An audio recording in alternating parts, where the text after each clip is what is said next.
So I am joined today by Corey Clamp, who is a former visa officer, although we'll get into your specific titles. It's a lot more varied than just visa officer, as well as now are you studying to be a consultant or you've become one? No, I'm studying to be a consultant. I entered in the fall 23 cohort and I should be graduating this summer. Nice, congrats. Thank you. Let's dive in to your roles. You reached out to me after I had posted about which tweet was it? Was it about the amount of time visa officers spend on applications? Yeah, it was the processing expectations for different offices that had been released, and you had just kind of asked if there was any feedback from other officers, what they thought about it. Yeah. So I chimed in. Yeah, and it was and from there I thought it'd be great to have you on the podcast. Now you were a visa officer some time ago, so things, Yes. and this was part of what you had emailed me about, was that things may have become since a bit more condensed and time sensitive in terms of what officers do. Are you still in touch with a lot of people from CIC, Not a IRCC? lot. No, not a lot. I've got a few good friends, and those relationships are really on the friend level. But no, I don't. I haven't kept in touch with a lot. Yeah. Every few years there'll be a reach out and touch base, but that's about it. How did you get the job? I was doing my law degree. I was in year two at University of New Brunswick. I had done a poli-sci degree previously at Dalhousie University in Halifax, and actually it was a fellow classmate who had started the process of applying for the Foreign Service, and we were talking about it, and I thought, well, I'll throw my hat in the ring. And it's quite a long recruitment process, but I was offered the position.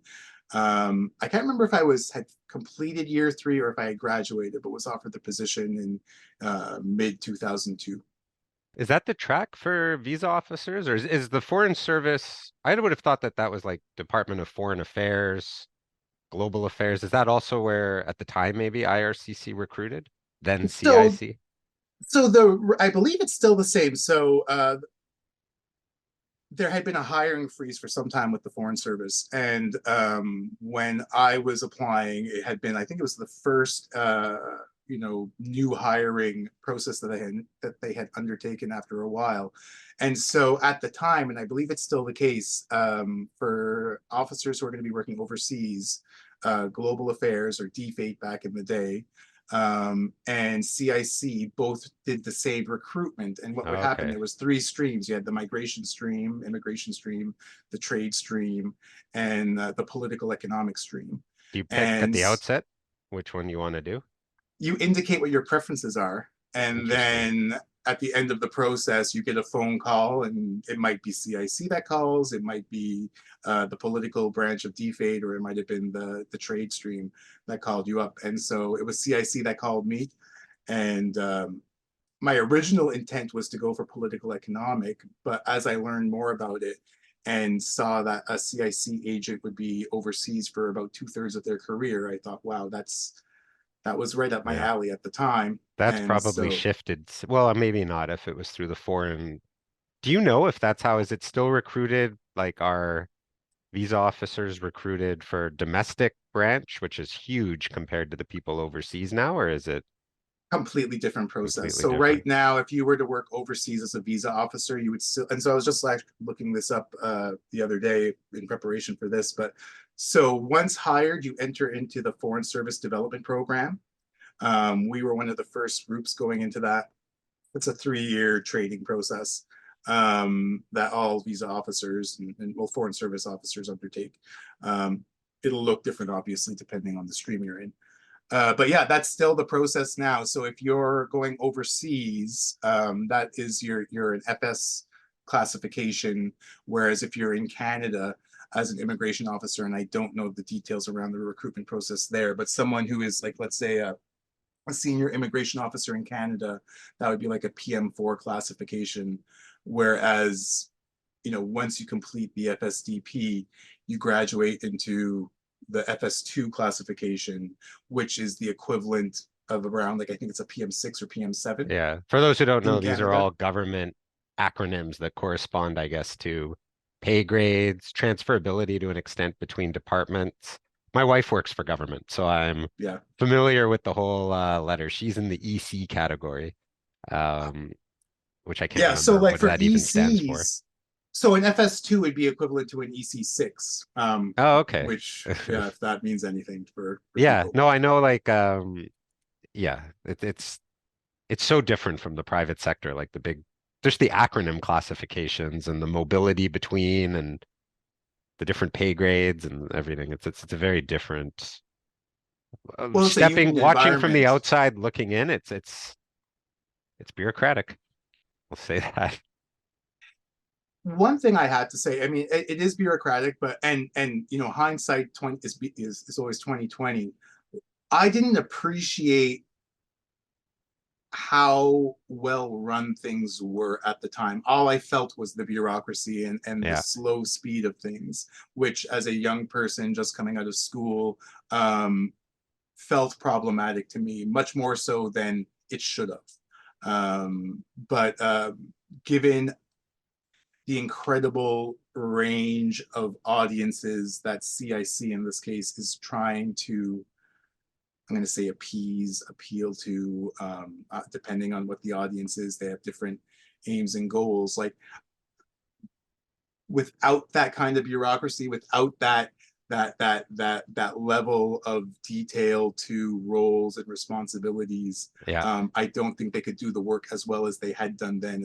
And I'm not saying this as a, as a trying to be friendly, but as well as they're doing now. I know there's a million things that are problematic, and I talk about them from time to time, but it's an incredibly challenging Oh environment yeah, to I mean, and I operate see within. through the ATIPs. I don't normally tweet or share the HR related ATIPs that land on my desk, but the scale of IRCC, like I think as lawyers or consultants, we see a very narrow part of what goes on from settlement to passports to, I mean, it's an organization of thousands and thousands of people dealing with all sorts of mandates.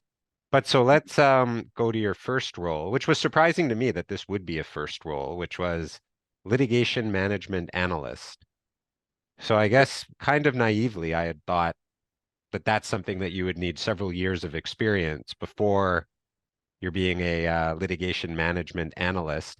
Can you describe the role a little bit? I get the A tips from some of the people who currently work there, but it would be helpful to provide just what does the litigation management branch do?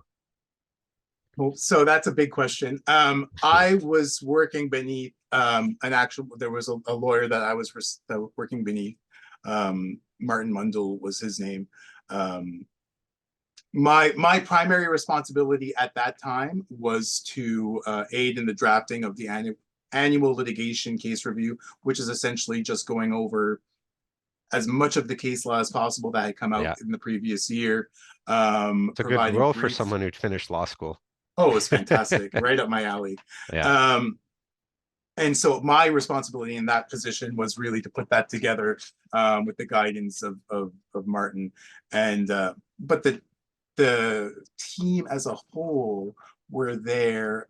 Their primary responsibility was to ensure that the work of Department of Justice, when it came to representing, because at the time those were the ones responsible who were representing us in court, um, that their approach to whatever cases were being heard aligned with CIC policies. And so I was not part of those conversations, but Martin and other more senior individuals were always working with, whether it be senior management within CIC or with the lawyers from DOJ, to ensure that the steps being taken aligned, with what the priorities were for the department.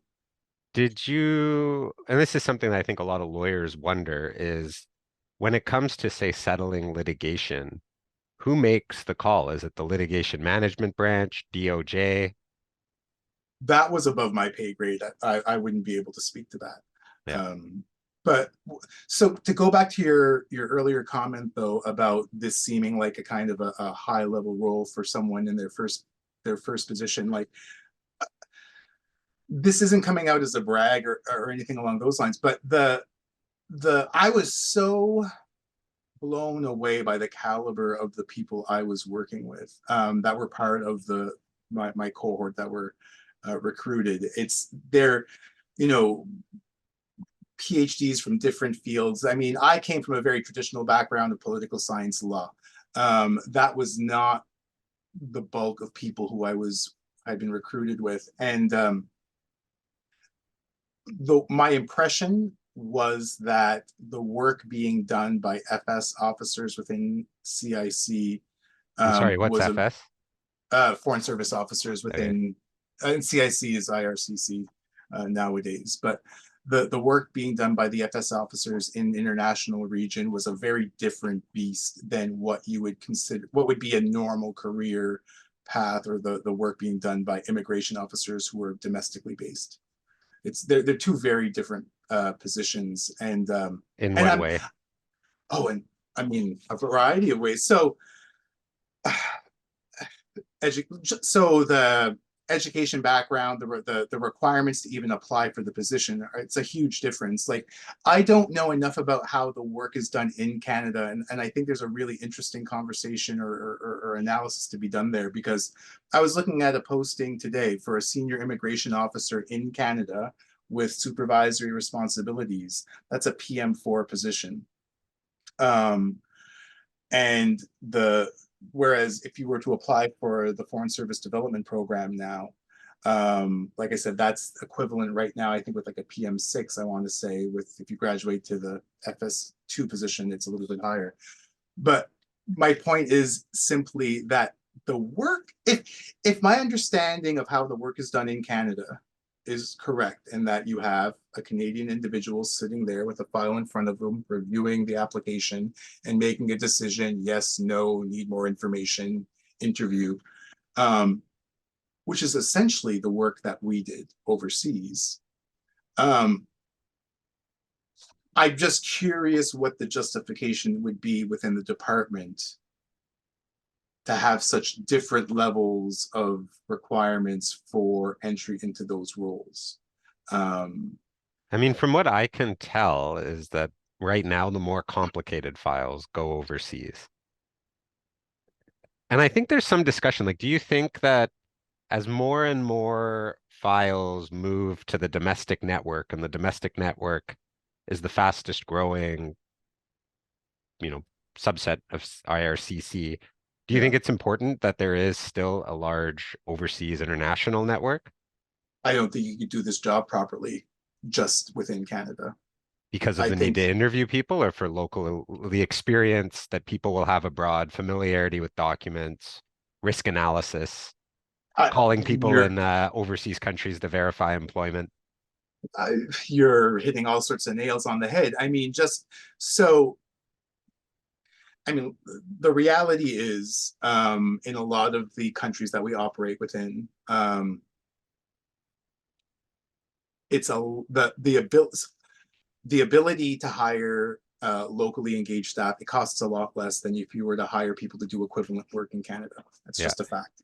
When I was working in New Delhi, I had two program assistants that were my program assistants to help me with my caseload. There was, and as well, there was a whole other like army of staff to help us from everything from application intake. This was pre visa application centers, everything from application intake to there was a whole registry for the storage of files and the movement of files. We had, like as you mentioned earlier, we had a crew that was dedicated to the reviewing of documents, or if there was issue, if we started seeing trends in terms of like applications from this particular area, or applications for individuals destined to this particular school or place of employment seemed to be having problems. There was concerns around fraud with certain documentation. We'd be able to send all Yeah. the applications coming into this particular unit. In Canada, for whatever reason, my impression is that they don't have the same resources for staff. So right there, you're running into issues. You don't have the same amount of muscle to process through the mountains of applications that are coming in. Um, How much uh, turnover is there overseas? So like I mentioned, my wife works for government, and the amount of, she'll go on a mat leave, and when it's time to go back, there'll be like almost 100% turnover, it seems, in the with respect to, people lateral moving, promotions, new people joining, people taking opportunities elsewhere within government. so I within mean, the even FF, looking at your history, like you look like you were on the move almost annually.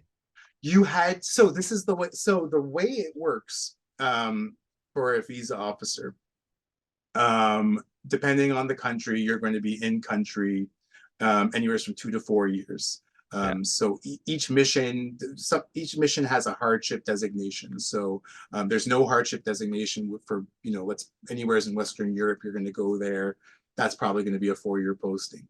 Whereas if you were heading to Dhaka or New Delhi, I'm not sure what the hardship is for New Delhi nowadays, but it goes up to a 5. 5 would be, Afghanistan, Kabul, something like Yeah. that. Delhi was a 4 when I was there. And those tend to be 2-year postings with the option of a third year. Typically, you will go into mission. This was again back in 20 years ago now. You'd go into mission. You would serve a role for 1 year, possibly 2 years. Um, when I was in Delhi was my first full posting. So as part of the FSTP, they want to ensure you have full exposure. So you get slotted into the temporary resident unit. From there, depending on your skill sets and interests, they'll find different hats for you to wear, Yeah. put you into the next, like into the PR unit after that. Um, and then after your second or third year, you're on to your next posting. So I went from Delhi to Vietnam in this particular instance. Yeah. So, and then in Delhi, So you were a temporary resident unit operations supervisor. that's right. So Um, go ahead. oh no, I was just, I Oh, mean, I was like, so I was just going to say what but that read, like that's overseeing, as it sounds, temporary resident processing. yeah, so that was really the operation side of things. But just to go back really quickly towards your questions, I didn't see any real turnover. I was the first person, like there was a lot of shock and surprise when I actually did leave the department. And the Oh no, I didn't mean leaving the majority, department, but like if you're saying that there's, you go to India, which is a 2-year posting with the opportunity of 3, wouldn't yeah, that mean like, except for locally engaged staff, there's complete turnover yeah, at the office there every 2 to 3 years? that's right. Yeah, Yeah. yeah. And so you'd have, and so now obviously the immigration program manager, that's someone who's there in that role for the entire duration of their tour. The same thing for the deputy program manager, and there's other kind of more senior positions where that person would be in that role for the duration. The migration integrity officer, but for the general processing people, yeah, that would be changing on a Yeah. very regular basis. Now, Um, one thing I've noticed in taking India in particular is that yeah, approval rates, you know, were call them at 80%. Then there's a 3-year period where they drop dramatically to like 50%.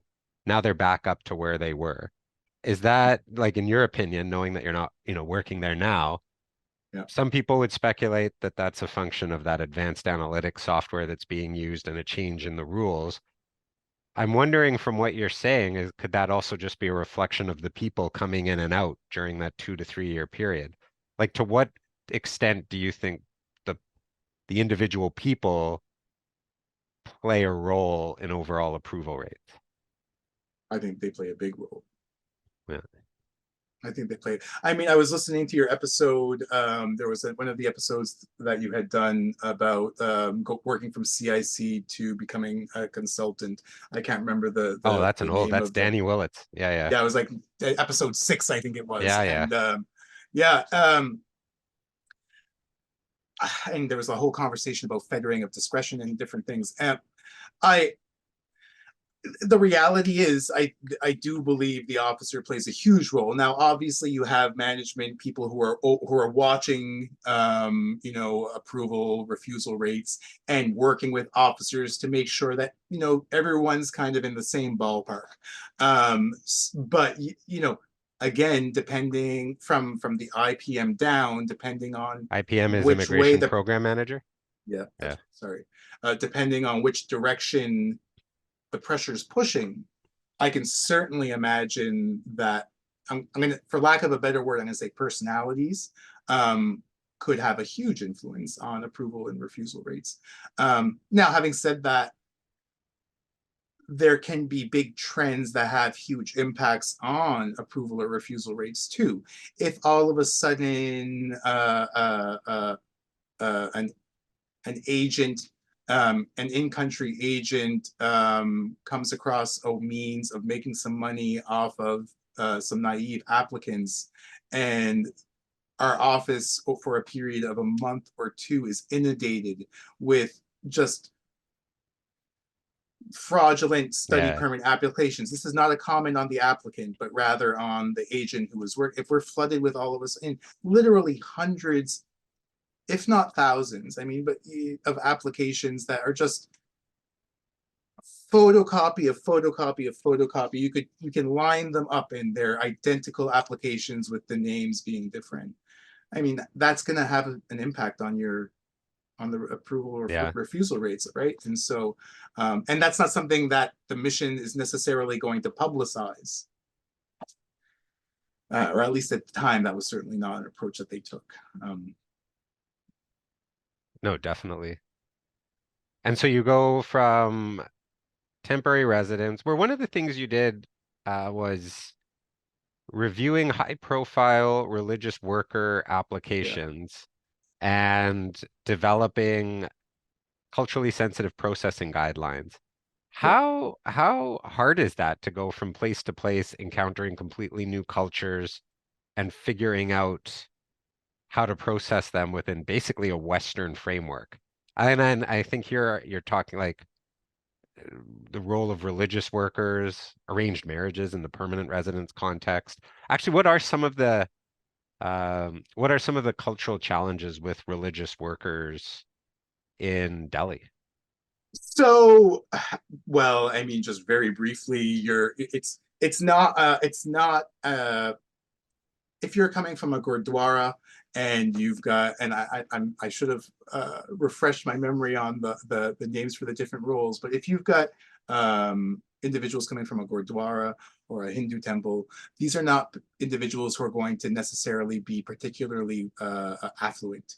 They're Yeah, not going to meet the typical definition. They're not going to meet the typical requirements that we would be looking for if we were going to issue just a straight up TRV. So having said that, and if they're coming from a gurdwara in India to one in Canada, and the homework hasn't been done, and the application is just presented as someone on the side of their desk put it together and submitted it, that could be a very easy refusal.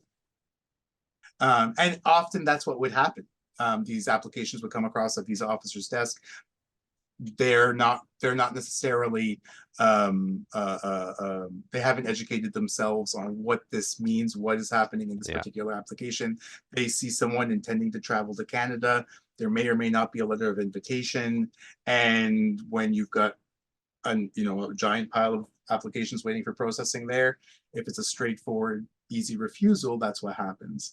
And then afterwards you start getting MP representations. Hey, this Gurdwara in my riding was trying to invite these well-known singers to come participate in at events in the space.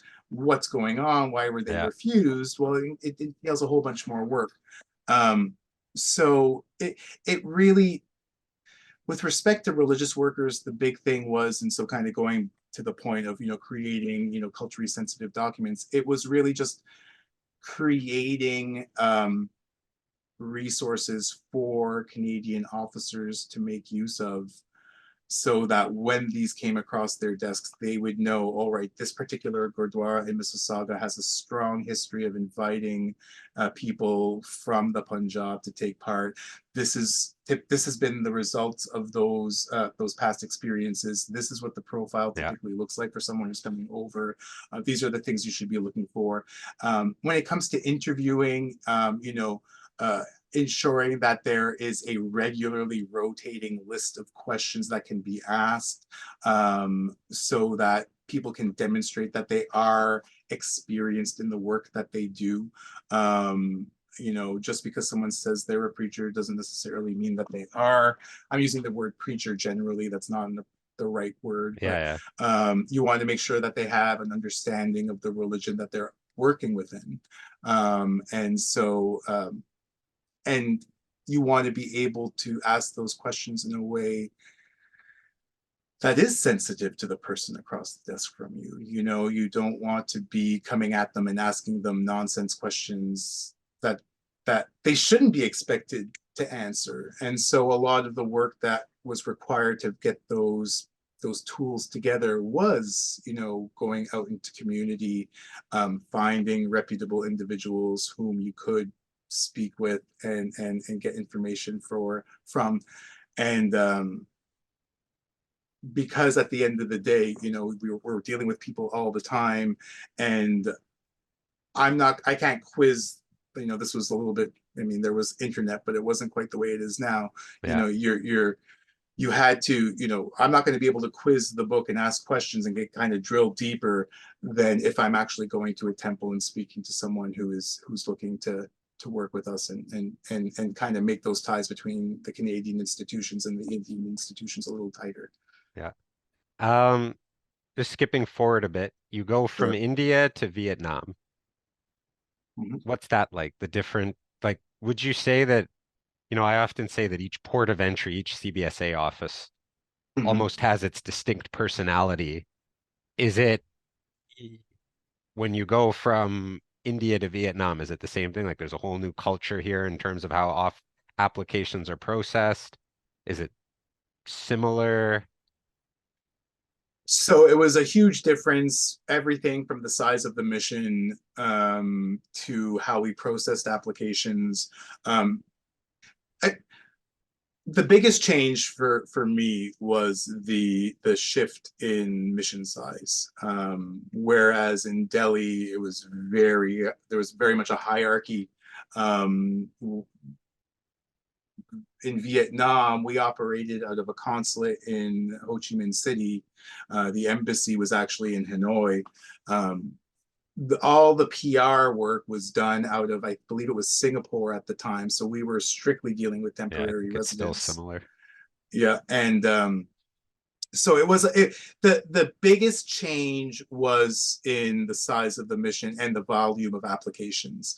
Do you still have Um, the same ratio of applications to officer in both? Like there's less officers but less applications? Or is it so much smaller that you're dealing with more applications per officer?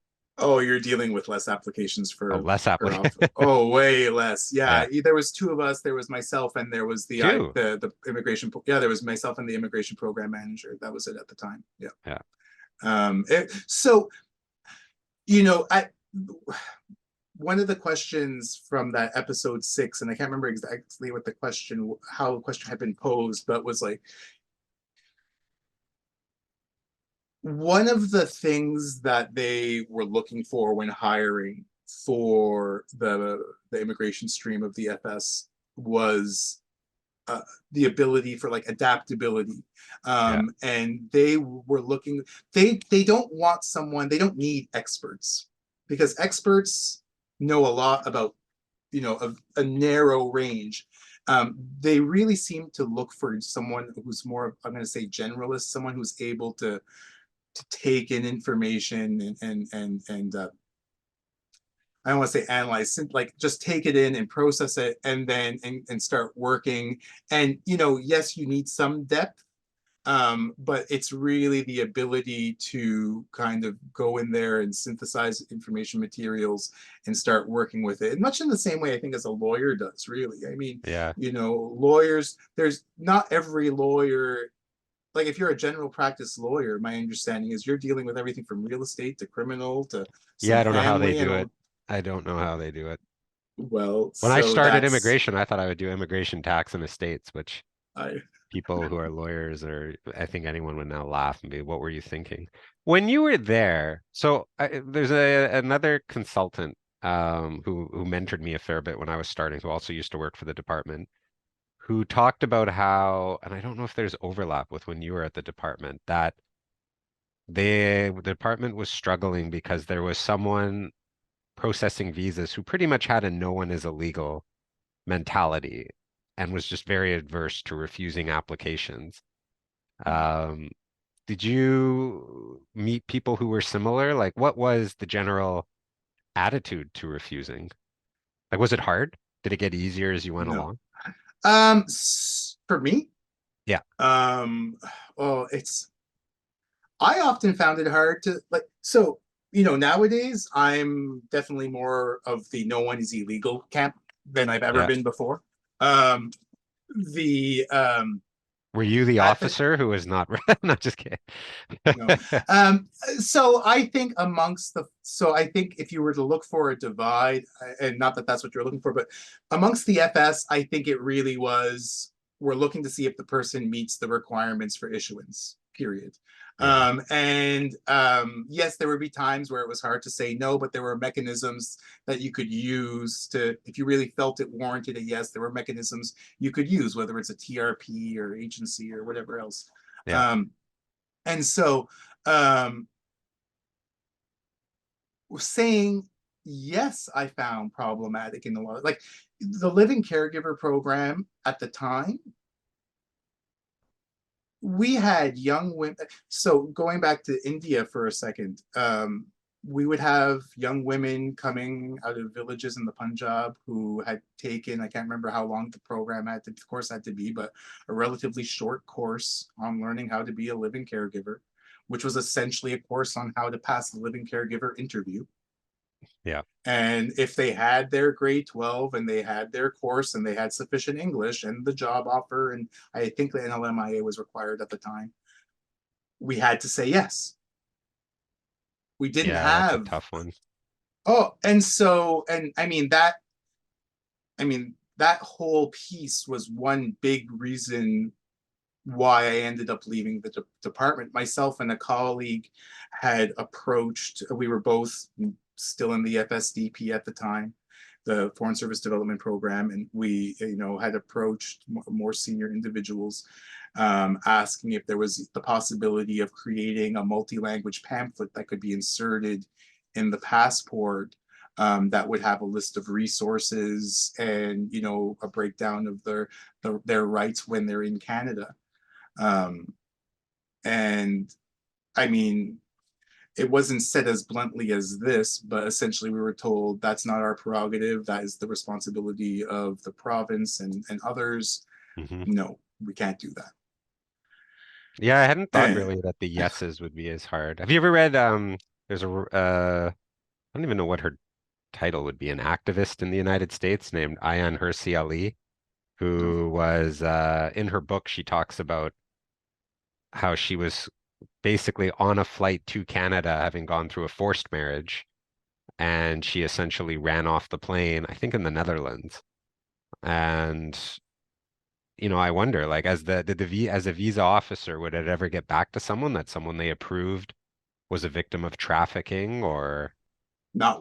I did not experience that, and I think for the most part, visa officers don't. yeah, We would occasionally, like I think in my entire time there, I might have two or three times gotten feedback that one of my applications that I had said yes to turned in, like for on a TR side, that one of the approvals I would have put out there it resulted in someone making a claim, like a like refugee a claim. refugee claim? Yeah. Yeah, but beyond that, you once that visa was issued, it was gone. Like you never knew the end of that story. When people Um, learned that you were a visa officer, What was the reaction? Everyone wants to be your friend. Exactly. Everyone Actually, wants I to was be. at I have kind of one more question on this topic before we get to a Sure. general listener topic. But this question, I think, will have a lot of different, approaches to answer, which was when I was in Shanghai about a decade ago. I was having dinner with someone who had hosted a party, and he had unsuccessfully tried to get a visa for his girlfriend to visit his parents in Canada, and it was refused. And he was telling me that at this party, there was a visa officer there. And the guy kind of made what sounded like a bit of a show of asking the person to leave, having been from the entity that denied his girlfriend the ability to visit. I can't remember why it was refused. Sure. Do you think that that is fair? Or what, like, obviously for individuals, these are huge personal decisions. I guess if you were in that position, what would you want that person to know or to consider?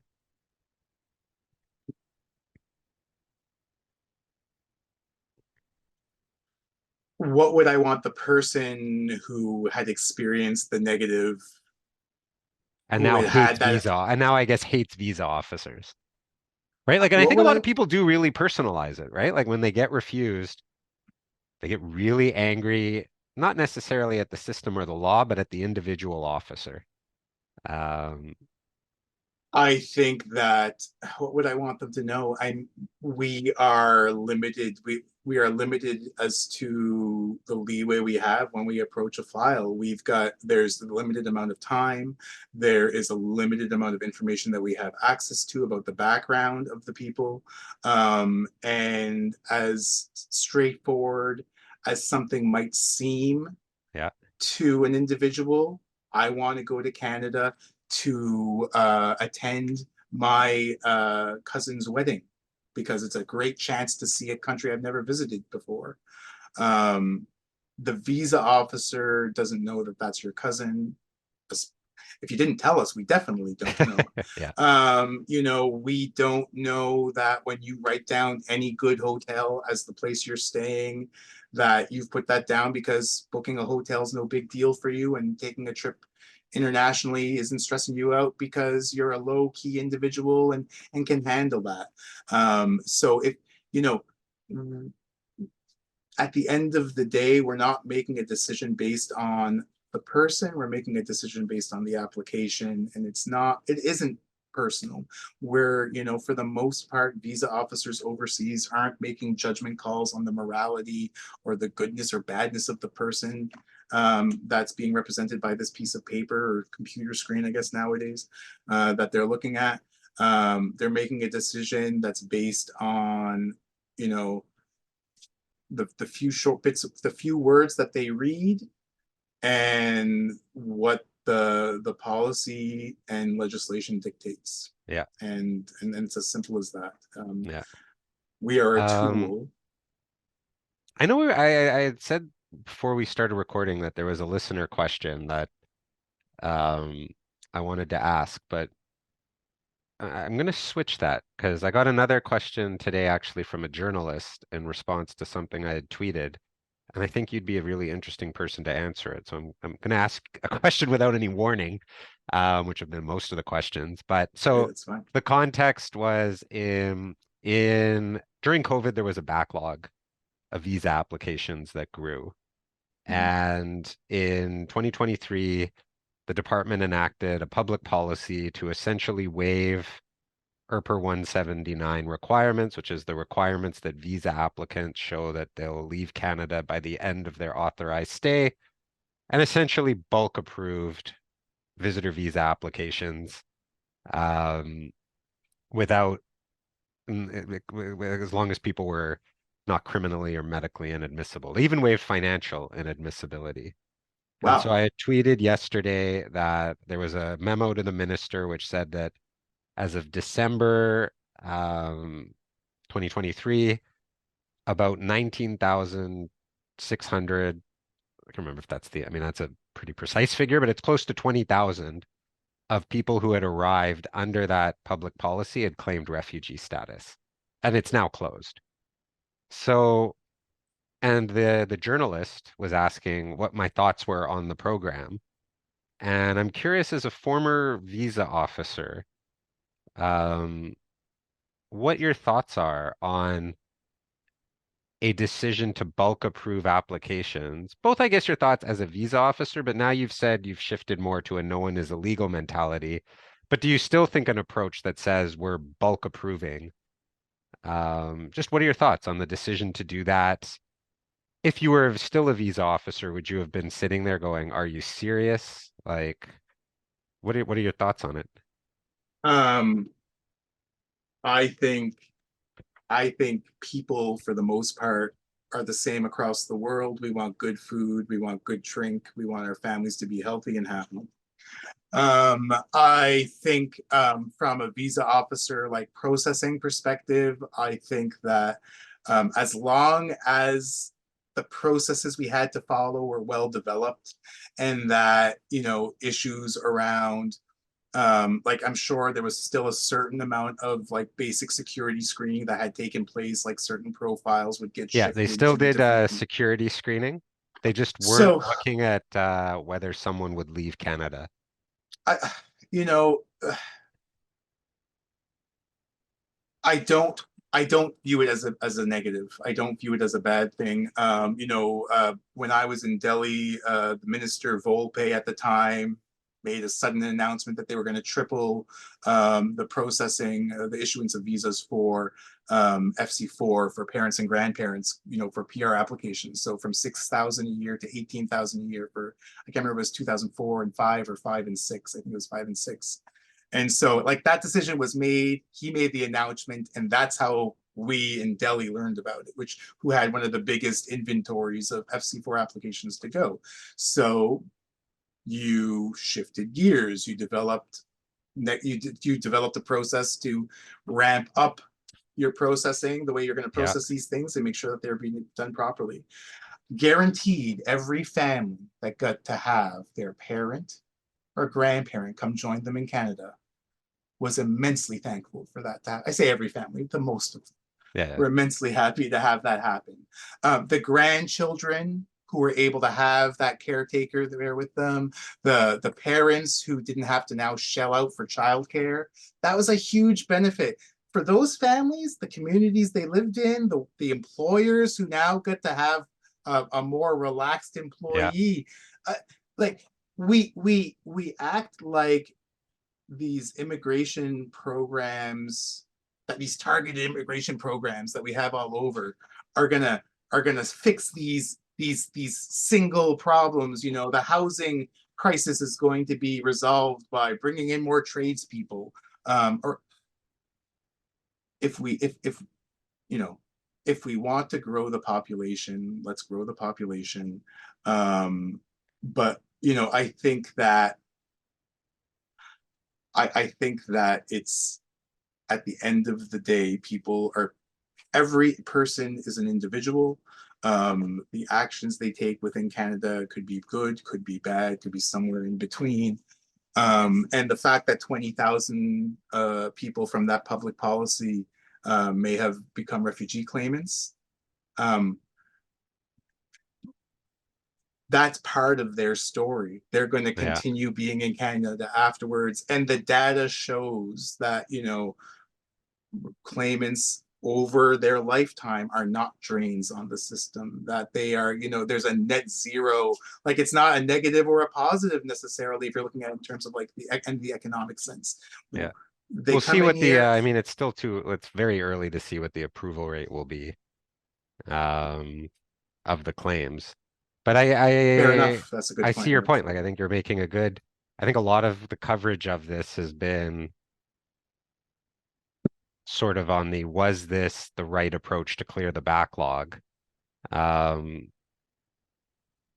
What's the uh, other option? You're going to cancel to all their cancel them. application. Oh yeah, cancel and refund the $100. I mean, Um, Harper wasn't had no problem doing that for yeah, all those skilled worker applications. I mean, um, it's a I different don't. approach. I'm not sure where I fall. I mean, I totally take your point on the human component, right? Like, and I do believe that as you like are targeted programs that you talk about, like is bringing in 1,000 tradespeople really going to be the solution to the housing crisis? Or is it just as likely that if you take all our immigration programs and like, it's like how a law school prof used to joke, like, I'll grade your papers by just throwing them down the stairs, and whichever ones make it the farthest get the A's. How predictable is it, especially 2, 3 generations out, what someone's contributions will be to Canada?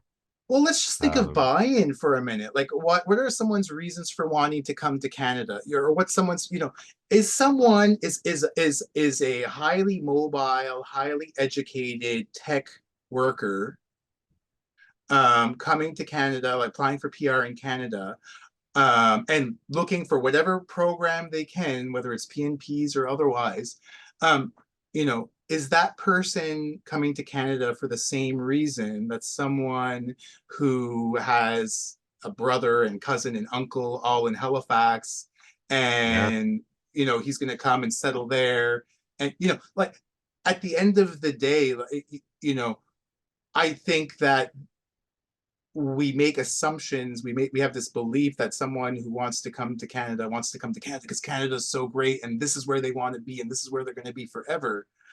But people apply for PR to Canada and other countries for all sorts All of sorts of different reasons. reasons. Yeah.